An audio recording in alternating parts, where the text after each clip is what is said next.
예레미야 선지자는 아주 이 눈물의 선지자이면서 동시에 이 독설가였어요. 그래서 어, 원래 선지자들은 하나님의 말씀을 듣고 그 들은 그대로를 백성들에게 전하는 자가 선지자들입니다. 그래서 선지자들은 듣든지 말든지 그 하나님의 말씀을 전하는 거죠. 원래 교사는 그 가르치는 사람의 눈높이를 해서 가르치는 거를 이 가르친다라고 얘기한다면, 이 선지자들은 가르치는 것이 아니라 선포하는 거예요. 그들의 수준에 상관없이 그들이 듣든지 말든지 하나님의 말씀을 선포하고 그 선포하는 것을 믿음으로 받는 거죠.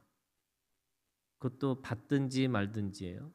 그냥 어떻게 보면은 이 선지자의 사명은 파수꾼이 외치는 자와 같이 그냥 외치는 거죠.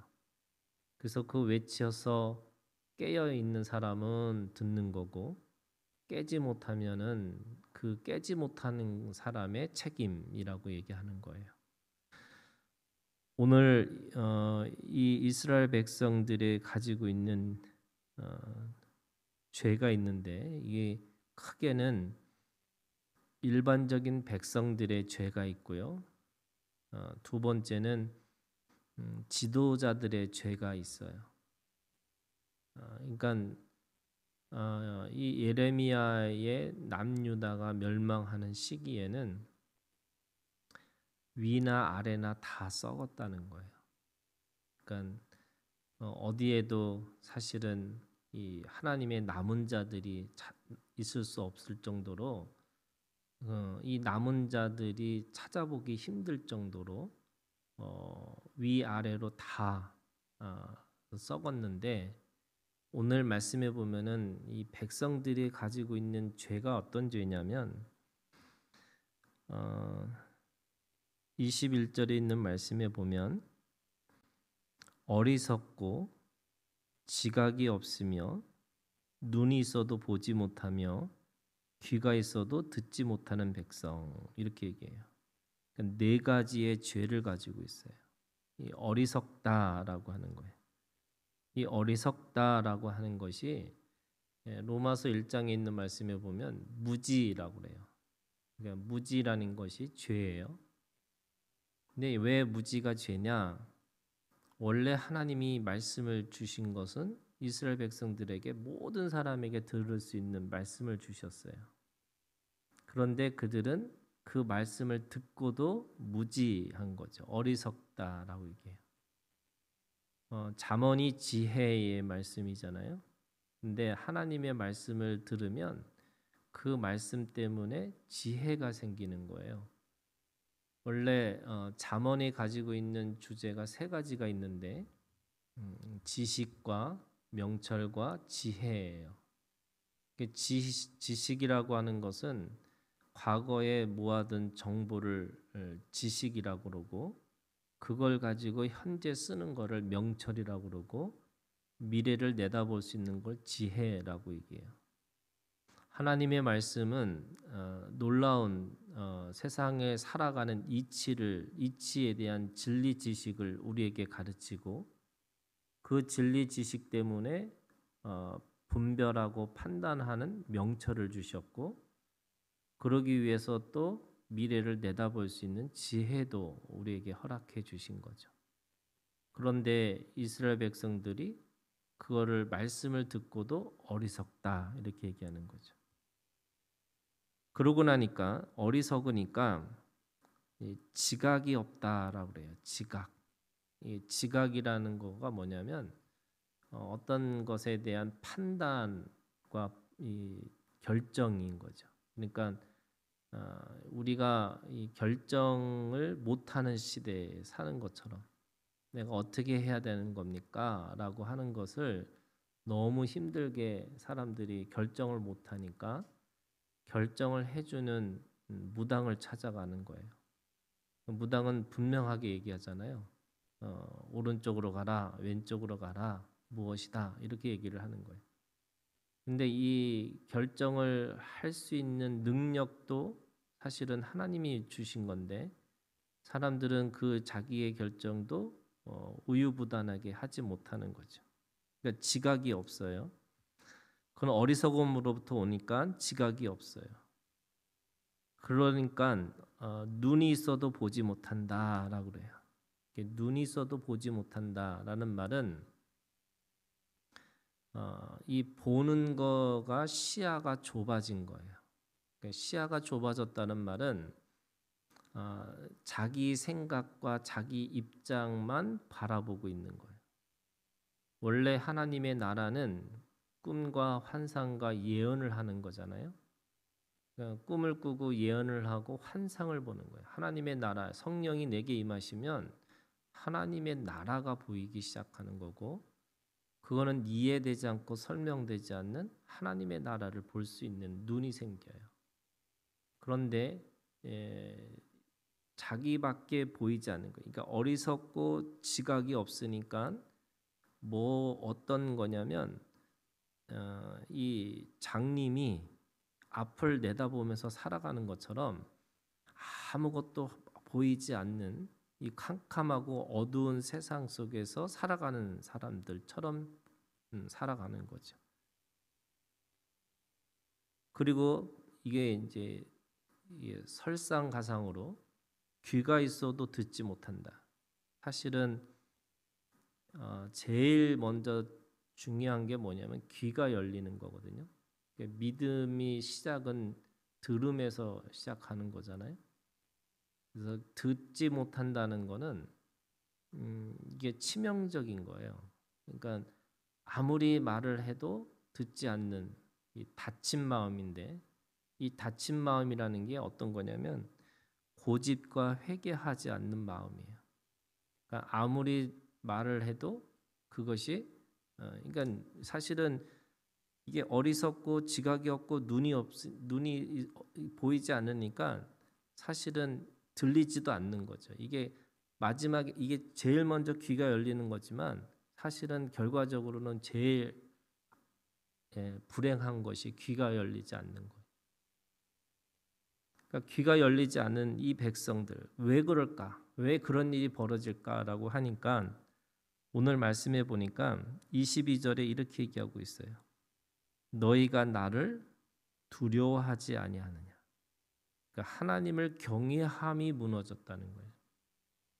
하나님을 경외함이라는 것이 사람들이 이 경외함, 하나님을 두려워하고 하나님을 무서워하는 것, 이게 두렵고 무섭다라는 게 도대체 어떤 의미일까? 하나님 아버지가 얼마나 좋으신 분이고 나의 친구가 되시고 나의 남편이 되시는데 이 경외함이라는 게 도대체 뭘까? 두렵고 떨리는 마음이라고 하는 건데 사실은 이 두렵고 떨림이라는 게 원초적 두려움이에요. 어떤 거냐면 우리가 어린아이들 동화책을 보면은 그 동화책이 되게 잔인하거든요. 그리고 선한 사람과 악한 사람이 아주 분명해요. 저는 늘 이게 왜 그럴까를 생각했어요. 왜 동화책은 왜 선과 악이 분명하고 왜 악은 너무 잔인하고 또 선은 너무 선하면서 그러면서 동시에 결과는 너무나 이 잔인하면서 결과적으로 이 선과 악의 심판이 있는 거잖아요. 이 어린아이들이 왜 그런 책을 읽어야 될까라고 물어보니까 이 심리학자들이 그러는 거예요. 청소년 시기에는 이 뇌가 발전하고 계속 이게 이제 성장하면서 몸도 성장하면서 자기 힘을 주체를 못 하는데 그 주체할 수 없는 힘을 이 어렸을 때 동화책을 읽은 사람들이 원초적 두려움이 있다는 거예요. 그러니까 그 두려움 때문에 끝까지 안 간다는 거예요. 내가 이렇게 끝까지 가면 악인으로 살면 안 되는데라고 하는 마음이 어렸을 때 동화책을 읽은 사람들한테 준다는 거예요. 근데 이거를 신앙으로 얘기하면요, 우리가 하나님을 경험할 때 이 원초적 이 두려움으로 경험해야지만, 하나님을 무서워하고 하나님의 심판을 두려워하고 그 하나님 앞에서 떨림을 가지고 있어야지만 내가 하나님 앞에 방자하게 행하지 않는 거죠. 근데 지금 이스라엘 백성들이 뭐냐? 하나님의 경외함이 떨어졌다는 거예요. 근데 이 원초적 두려움이 없어지는 순간에 그들이 어떻게 보면 제어 장치가 없어진 상태에서 그냥 브레이크가 없는 자동차와 같이 달리는 거죠. 그러니까 죄를 져도 더 이상 죄에 대해서 감각이 떨어지는 거예요. 자기가 무슨 짓을 하고 있는지도 정확하게 모르는 거예요. 왜? 하나님을 경외함이 없으니까. 근데 지금 예레미야가 뭐라고 말씀하시냐면, 자연에도 한계가 있는데 이 바다의 한계, 영원한 한계, 각각의 다 한계가 있음에도 불구하고 그 한계를 모르는 인간들이 이 하나님처럼 하나님 앞에서 그렇게 방자하게 살고 있다는 거예요. 그러면서 23절, 너희 백성은 배반하며 반역하는 마음이 있어서 이미 배반하고 갔으며. 배반, 반역, 이게 왜 생기는 거냐? 하나님에 대한 원초적 두려움이 없어졌기 때문에 그런 거죠. 하나님을 경외함이 떨어지는 거예요. 24절에도 늦은 비와 이른 비가 있는데, 이른 비와 이 늦은 비의 때를 따라서 주시는 하나님의 정하심이 있음에도 불구하고 이 사람의 정하심을 따라서 살지 않는다는 거예요. 원래 하나님의 사람은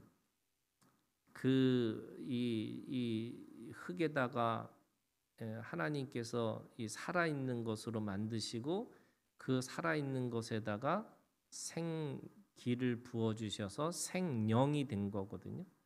그러니까 하나님을 원래 알 수 있는 존재로 만드시고 그렇게 정하신 건데, 그 자연의 이치의 정함도 사람들이 알면서도 자신이 가지고 있는 이 정함을 모르고 살아간다는 거예요. 왜 그래요? 하나님의 경외함을 벗어나 있기 때문에 그런 거죠. 하나님을 두려워하지 않는 거예요.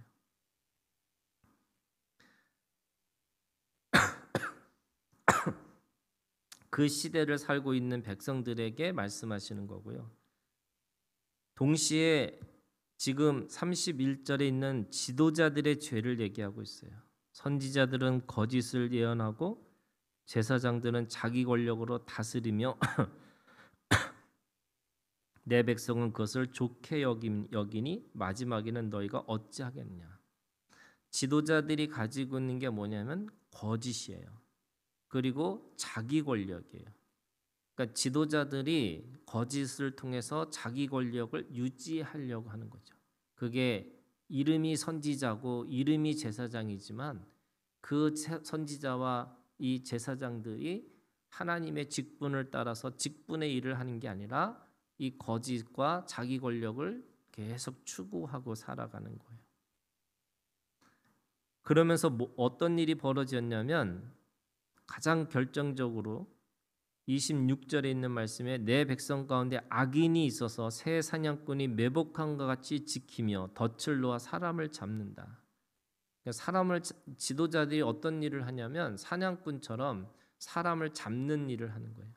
이게 사람 잡는 일을 한다는 거예요. 이게 정말 이 자신의 권력을 가지고 사람을 살리는 일을 해야 되는데 사람을 잡아서 이게 어떻게 보면 죽이는 일을 하는 거죠. 사냥꾼처럼. 그러면서 두 번째는 28절에 살찌고 윤택하며 또 행위가 심히 악하여 자기 이익을 얻으려고 송사 곧 고아의 송사를 공정하지 아니하며 빈민의 재판을 공정하지 판결하지 아니하니. 이 공정, 이게 히브리어로 미시파트인데, 이 미시파트라는 게 하나님이 주신 진리를 가지고 그 진리에 따라서 판결을 해야 되는데, 이게 고아냐 가난한 사람이냐 상관없이 똑같이 이게 이 정의의 여신이 저울을 가지고서 눈을 가리고 정의의 이 저울을 가지고 재고 있는 것처럼 정확하게 이 죄가 어떤 죄인지를 재고 있는 게 공정이라고 하는 미슈파트거든요. 근데 그게 무너진 거예요. 그래서 가난한 사람 편을 들어주는 게 아니고 오히려 가난한 사람에게 억울함을 주는 거고 고아의 송사에서 그들을 배제하고 힘이 있는 사람들을 이기게 만들어주는 거죠. 그랬더니 하나님이 29절에 내가 이 일들에 대하여 벌하지 아니하겠으며 내 마음이 이 같은 나라에 보복하지 아니하겠냐. 이스라엘이 가지고 있는 멸망, 이 남유다의 멸망은 하나님의 보복이고 하나님의 벌하심이 그 가운데 있다라고 얘기하는 거예요. 그 벌하심의 결과가 70년의 포로 생활이죠. 바벨론의 이 생활이 70년의 죗값을 치르는 거예요. 결국 이 모든 일들이 사실은 하나님의 말씀을 듣지 않고 하나님의 말씀대로 행하지 않고 그리고 하나님의 말씀이 공동체 안에 민족 가운데서 행하지 않는 이것들 때문에 일어난 사건들이죠. 예레미야는 그것에 대해서 아주 분명하게 신랄하게 그 말씀을 선포하고 있습니다. 오늘도 우리가 주님 안에서 이 선포된 이 말씀들을 우리가 믿음으로 받고 믿음의 귀가 열려서 그를 듣고 그걸 지키고 살아가는 오늘 우리가 되기를 주님의 이름으로 축원합니다.